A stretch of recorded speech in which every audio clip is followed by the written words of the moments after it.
জাতির সামনে মূলা জ্বালানোর কোনো সুযোগ আপনাদেরকে দেওয়া হবে না। যারা নিষিদ্ধ, যারা মানুষ খুন করেছে, যারা শিশু খুন করেছে, যারা নারীদের উপরে অত্যাচার করেছে, সেই অত্যাচারী শক্তির বিচার সামনে এগিয়ে নেওয়ার জন্য বর্তমান ক্ষমতাসীন শাসক গোষ্ঠী তারা নির্লিপ্ত ভূমিকা পালন করছে। তাদের গোপন সমঝোতার আশকারায় তারা রাস্তায় মিছিল করে পুলিশ হত্যা করার স্পর্ধা দেখাতে পেরেছে। আমরা সরকারকে জিজ্ঞেস করতে চাই, এটা কি আপনাদেরকে ভোট দেওয়ার আপনারা কি তাদেরকে সেই বিনিময় দিচ্ছেন? বাংলার জনগণ জুলাই যোদ্ধারা এত বোকা না, আপনাদের সুদ্ধা ক্ষমতা থেকে নামিয়ে ফেলবে, সময় লাগবে না।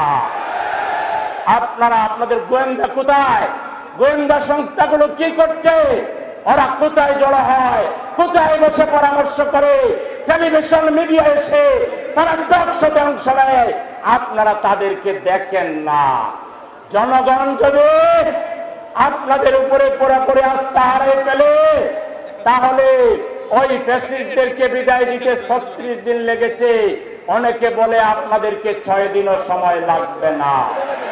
সেজন্য আমরা আজকের এই সমাবেশ থেকে দাবি করছি, গোয়েন্দা তৎপরতা বাড়াতে হবে।